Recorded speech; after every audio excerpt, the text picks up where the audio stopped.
في عينك يا حمو الليله خربانه يا مجرم.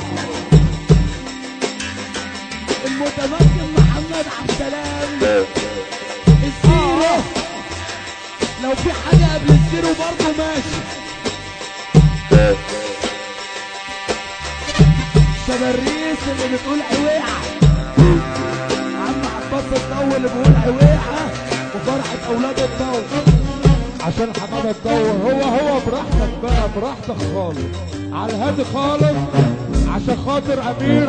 اما اشوفك انت وامير بقى هتعملوا ايه؟ حاج عباس الضو عشان حماده الضو، عم جمال الضو، فرحه شبريس، فرحه شبريس. يلا اللي يحب ربنا يسمعنا السقفه كده.